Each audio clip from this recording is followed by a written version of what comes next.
आज हमारी मीटिंग हुई और सभी जो ईस्टर्न राजस्थान के लीडर हैं उनको सीएम साहब ने और डॉक्टर सर जी और हम सब ने मीटिंग की और एक यूनानिमसली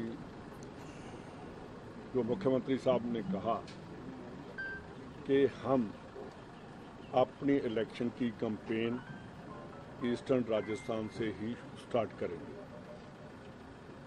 और जो वादा खिलाफी की है बीजेपी ने ये बोलकर के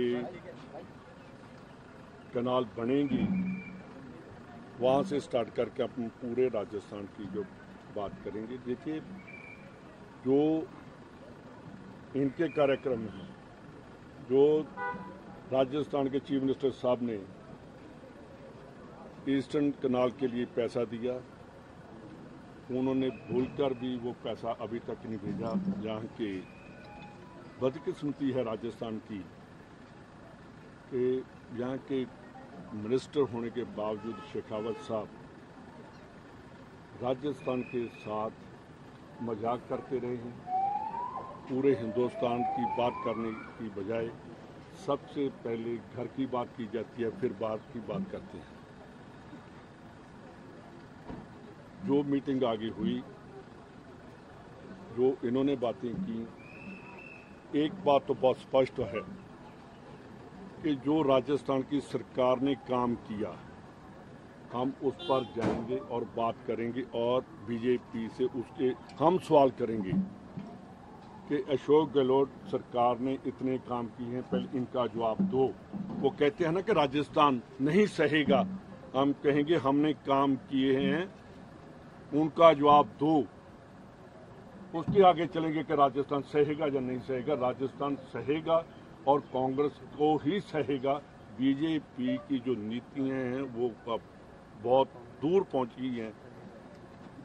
हम गांधीवादी हैं, हम देश को जोड़ने की बात करते हैं और सबसे बड़ी बात है कि हमारे चीफ मिनिस्टर हमारे सबसे सीनियर हैं कांग्रेस में और इनकी जो नीति हैं जो इंदिरा गांधी ने 72 में स्टार्ट की थी, तो उन्होंने कहा था गरीबी घटाओ, वो आज राजस्थान इम्प्लीमेंट कर रहा है, वो हमारी पॉलिसी है।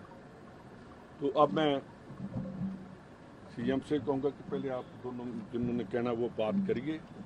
हमारा एक बहुत स्पष्ट एजेंडा है कि 2023 में कांग्रेस की सरकार रिपीट करेगी और हम पूरे जोश के साथ जा रहे हैं।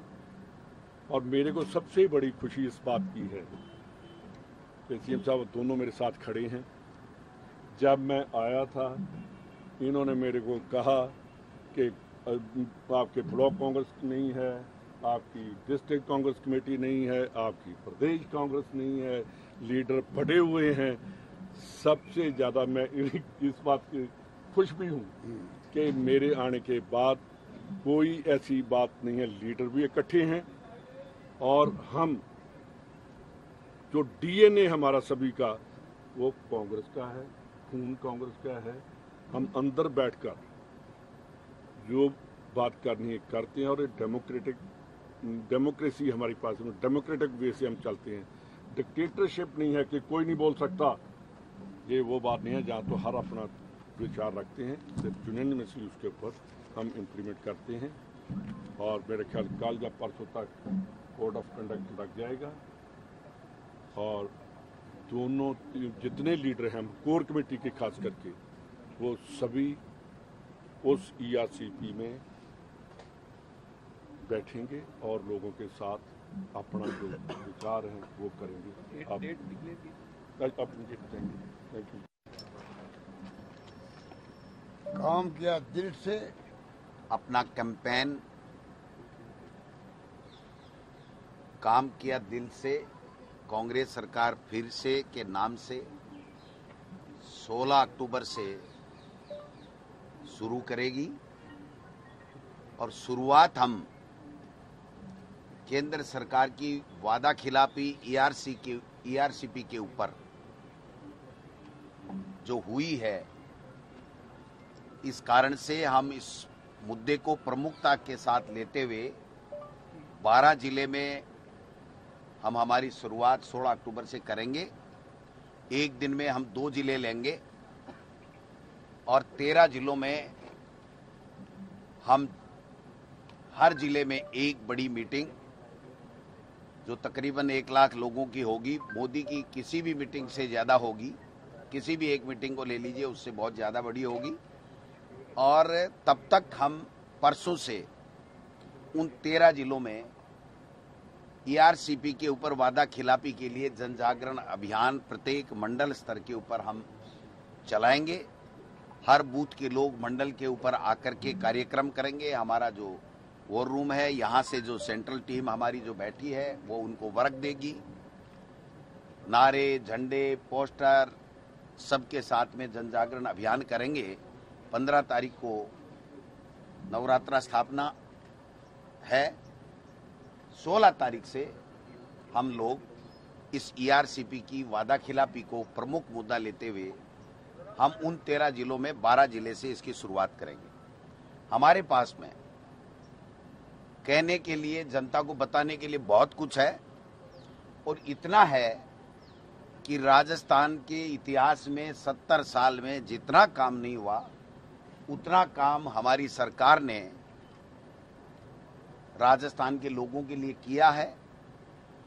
चाहे आप डेवलपमेंट के वर्क ले लीजिए, चाहे हमारे 10 तरीके की गारंटियां ले लीजिए, चाहे हर वर्ग के लिए बोर्ड बनाने की बात ले लीजिए। जो लोगों ने डिमांड की, जो लोगों ने सोचा कि हमारी सरकार से हम ये अपेक्षा करते हैं, वो 100% हमारी सरकार ने पूरी की है। जो हमारा घोषणा पत्र था उसको भी हमने 98%, यानी 2% तो ऐसी चीजें हैं जो टेक्निकली हो नहीं पाई, बाकी 98% हमने जन घोषणा पत्र पूरा किया है। और आगे के जन घोषणा पत्र हमारा जो बनेगा उसके लिए जो मिशन 2030 हमारी सरकार का जो डॉक्यूमेंट तैयार हुआ है वो भी उसका एक बहुत बड़ा हमारा आधार होगा। और उसको लेकर के जनता की राय से जो विजन बना है उस विजन को हम लेकर के हमारे घोषणा पत्र को ऐसा बनाएंगे। और घोषणा पत्र जब हम पेश करेंगे तो जनता 100% विश्वास करेगी हमारे घोषणा पत्र पे, क्योंकि हमने पहले वाला भी लागू कर दिया, प्लस हमने जनता की राय से हम लोग घोषणा पत्र बना रहे हैं, न कि भारतीय जनता पार्टी के 2 लोग केंद्र में बैठ करके जो तय करते हैं उस तरीके से कर रहे हैं।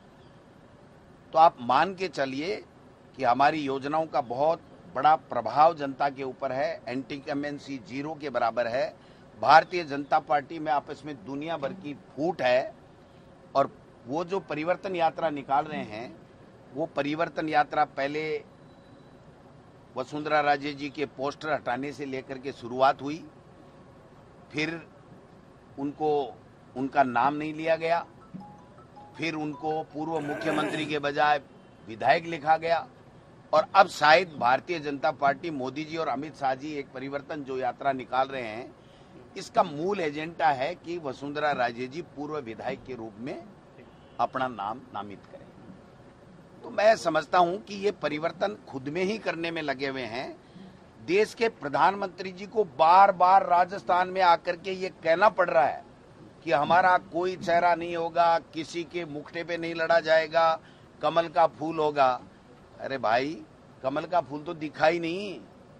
यहाँ तो आपस में मुख्यमंत्री के मुंगेरी लाल सपने और 8-10 उम्मीदवार बने बैठे थे। अमित शाह जी और नड्डा जी को आकर के ये कहना पड़ा कि आप मुख्यमंत्री बनना छोड़ो, आप अपनी चिंता छोड़ो, अपने लोगों की चिंता छोड़ो, पार्टी की चिंता करो, पार्टी रसातल में जा रही है।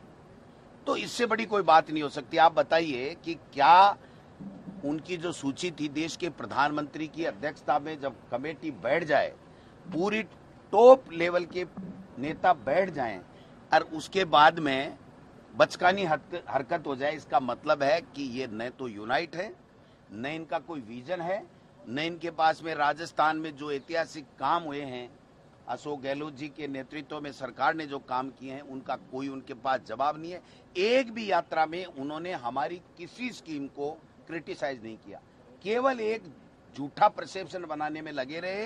पेपर लीक, भ्रष्टाचार, अपराध, क्या बात कर रहे हो? इससे बड़ा अपराध हो सकता है कि उत्तर प्रदेश में एक देश के गृह राज्य मंत्री का बेटा किसान की हत्या कर दे और वो आज की तारीख में बैठा रहे।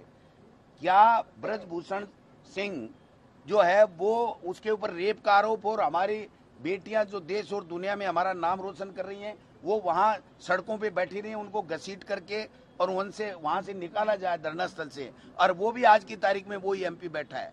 क्या लोकसभा में किस तरह की अभद्र असंसदीय भाषा का उपयोग वो जो एक गुजर हैं, क्या नाम है उनका, विदुड़ी जी, वो बोले और उसको राजस्थान में भेजा गया चला करके टोंक में प्रभारी बना के कि वहां पर जाकर के आप इस तरीके का बखेड़ा पैदा करो कि यहाँ लड़ाई हो जाए आपस में, जो है वो सांप्रदायिक दंगे हो जाएं। तो आप समझ सकते हो, इनकी गाइडलाइन समझ सकते हो, इनकी सोच समझ सकते हो। हमारी सोच है कि हमने काम अगर किया है, दिल से किया है, लोगों को फायदा मिला है, लोग चाहते हैं, तो हम फिर रिपीट होंगे। मेरा ऐसा मानना है कि हम सब यूनाइट हैं, सब मिलकर के लड़ेंगे, जाएंगे। जनता में बहुत अच्छा उत्साह कांग्रेस के प्रति है। और राहुल गांधी जी ने जब से 4000 किलोमीटर यात्रा की है उसके बाद में तो कुछ बचा ही नहीं। आप देख लीजिए कि लोग कांग्रेस को और कांग्रेस के नेतृत्व को प्यार करते हैं। वो ये 2023 में हमको रिपीट करना चाहते हैं। अगर चारों पांचों में हम रिपीट हो गए तो फिर 2024 मोदी का गया। सर, सूची कब तक आ जाएगी प्रत्याशियों की? है? अब सूची के लिए ही तो जा रहे हैं हम, दिल्ली जा रहे हैं। कल CWC की बैठक है, माननीय मुख्यमंत्री जी रंधावा साहब जाएंगे और हमारे गोगई साहब का फोन आया था, वो 1-2 दिन में जब भी स्क्रीनिंग कमेटी के चेयरमैन और मेंबर आएंगे तो हम लोग बैठ करके कहते हैं हमारे में बीजेपी वाली सी बात नहीं है, हम सब तैयार हैं जी। नहीं, प्रदेश इलेक्शन कमेटी की बैठक जब हमारी स्क्रीनिंग कमेटी आएगी उससे पहले हम कर करके उनको स्क्रीनिंग कमेटी को हमारा पैनल जो भी जो अपीसी के मेंबर लेकर के आए हैं वो सौंपेंगे, वो उसके ऊपर विचार विमर्श करेंगे और फैसला लेंगे। और जब भी हमारा केंद्रीय नेतृत्व केंद्रीय चुनाव समिति के लिए समय देगा वो जाकर के और हमारी लिस्ट आ जाए। ऐसा नहीं होगा बीजेपी की तरह कि फोटो तो दिखा दी, मोदी जी बैठे हैं और सारी जो है लिस्टें फाइनल कर रहे हैं और फिर उस लिस्टों का गायब हो गए। वो जिनके नाम है अखबार में वही पूछ रहे हैं हमारा क्या होगा। मुझे पूछ रहे थे, मैं कहा मुझे क्या पता भाई क्या होगा, तुम्हारी बीजेपी जाने, तुम्हारा नेतृत्व जाने। तो हालात बड़े संग, आज जो एक पेपर में आया है जो कि संघ और ये बीजेपी आपस में जिस तरीके से लड़ रहे हैं, मैं समझता हूँ ये बात हम बार बार कहते थे कि संघ भारतीय जनता पार्टी के ऊपर हावी हो गया है। वो अपनी बात थोपना चाहता है और थोप करके डिक्टेटरशिप कर रहा है। यही तो प्रजातंत्र में ठीक नहीं है कि चुना हुआ जनप्रतिनिधि तो कोई बात करे, लेकिन बिना चुना हुआ जनप्रतिनिधि चुने हुए जनप्रतिनिधि को डिक्टेट करता है और अपनी बात मना करके यहाँ पर जिस तरीके का वातावरण पैदा करता है, ये ठीक नहीं है प्रजातंत्र के लोकतंत्र। राहुल गांधी को रावण बताने पर जोधपुर में मुकदमा दर्ज कराया गया है जेपी नड्डा और अमित मालवीय के खिलाफ। देखिए वो तो कराएंगे लोग, जब अपराधी कोई बयान आएगा तो कराएंगे, बट ये तो चाहते यही है, ये चाहते यही है क्योंकि इनको घबराहट ही राहुल गांधी के नेतृत्व से है। पहले एक बात बताओ मोदी जी, मैं एक बात करना चाहता हूं, मोदी जी हर स्पीच में कहते थे कि कांग्रेस पार्टी एक बार गैर गांधी को राष्ट्रीय अध्यक्ष बना के बता दे मैं मान जाऊंगा। तो अब तो मान जाना चाहिए, सत्ता से हट जाना चाहिए। हमारे तो खड़गे साहब बन गए, इलेक्टेड बन गए और हम सबके नेता, सब कहते तो मान जाना चाहिए। लेकिन उनके दूसरा जुमला तैयार है, तीसरा जुमला तैयार है, चौथा जुमला तैयार, अपनी बात पे नहीं टिकते हैं वो, हम हमारी बात पे टिकते हैं। कोरोना काल में अपनी गहलोत सरकार ने जो काम किया, एक बार मोदी जी ने भी आकर उसकी तारीफ करी और अब मीटिंग में वो कह रहे हैं कि गहलोत सरकार को 0 नंबर। नहीं, तो अब 2 स्टेटमेंट वो दे अब का स्टेटमेंट भी बहुत अच्छा है कि गहलोत जी को कहिए मैं योजनाएं बंद नहीं करूंगा, वरना वो ये कहते हैं 10 में से ये 4 बेकार हैं, 6 अच्छी हैं या 1 अच्छी है, 9 अच्छी हैं। इसका मतलब ये हुआ कि उन्होंने हमारी सारी योजनाओं को अच्छा बता करके ये कहा कि